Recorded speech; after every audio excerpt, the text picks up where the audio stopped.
Kita harus sadari bahwa tidak ada orang yang akan menolong kita terus-menerus.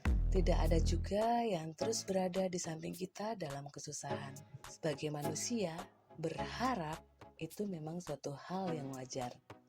Tetapi sebaiknya kita tidak terlalu berharap kepada orang lain, karena nantinya akan mengecewakan jika tidak sesuai dengan apa yang kita harapkan.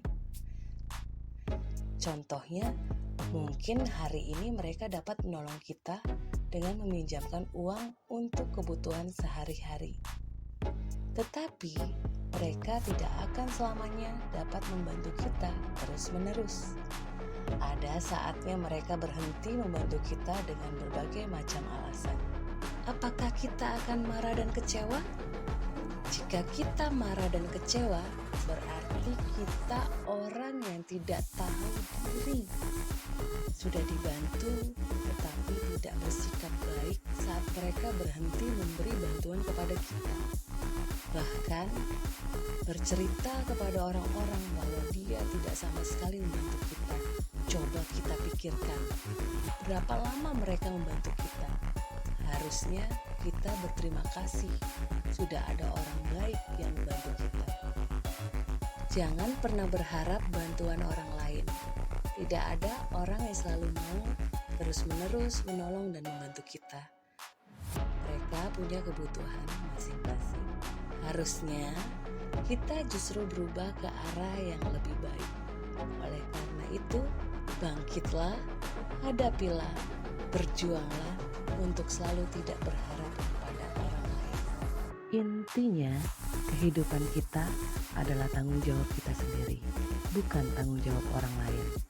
Jangan selalu mengharapkan orang lain membahagiakan kita, sebab mereka juga punya hak bahagia dengan cara mereka.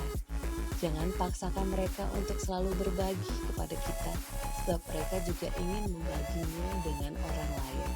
Banyak orang gagal menjadi sukses dan berhasil karena terlalu mudah berpikir bahwa semua orang itu akan membantu kita. Kita berharap teman yang bekerja di suatu tempat memberikan lowongan pekerjaan. Berharap teman yang punya uang meminjamkan modal kepada kita.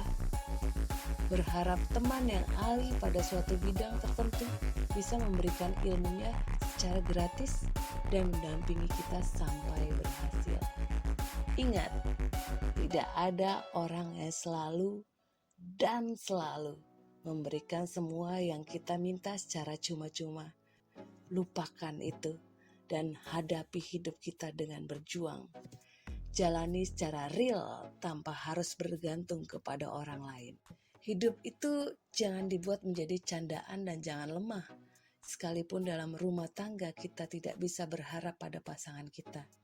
Untuk berjuang dalam hal apapun, justru kita sendiri yang harus mencontohkan atau memulainya. Keadaan membuat kita harus berjuang sendiri, merangkak dari bawah tanpa seorang pun yang melihat kita, dan jangan sedih, karena memang begitulah prosesnya. Mengapa sebaiknya kita tidak terlalu berharap dengan orang lain? Pertama, berharap dengan orang lain berpeluang untuk sakit hati. Ketika hati sudah tersakiti, akan susah untuk diobati. Apalagi jika perasaan sakit tersebut tertanam terlalu dalam, akan berbekas. Itulah gambaran yang akan kamu rasakan. Kedua, merasa bersalah dan menyesali situasi ini. Ketika harapan tidak sesuai dengan kenyataan, lalu akhirnya menyesal kenapa kita terlalu berharap dan membuat kita akhirnya menunggu.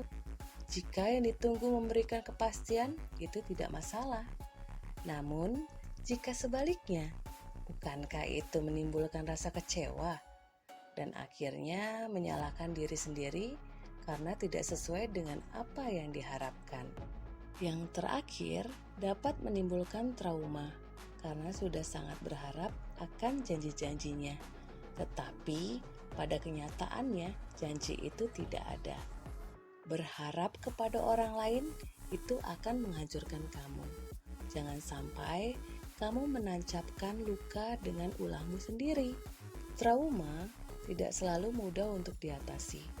Banyak orang karena trauma susah untuk percaya kepada orang lain. Jangan terlalu yakin dengan apa yang kamu inginkan. Segala hal yang menyangkut harapan belum tentu akan menjadi kenyataan. Buatlah dirimu cerdas, jangan sampai waktu kita sia-sia untuk menunggu hal yang tidak pasti dan tidak sesuai dengan harapan. Jalan masih panjang, fokus ke hal-hal lain yang lebih bermanfaat. Terima kasih.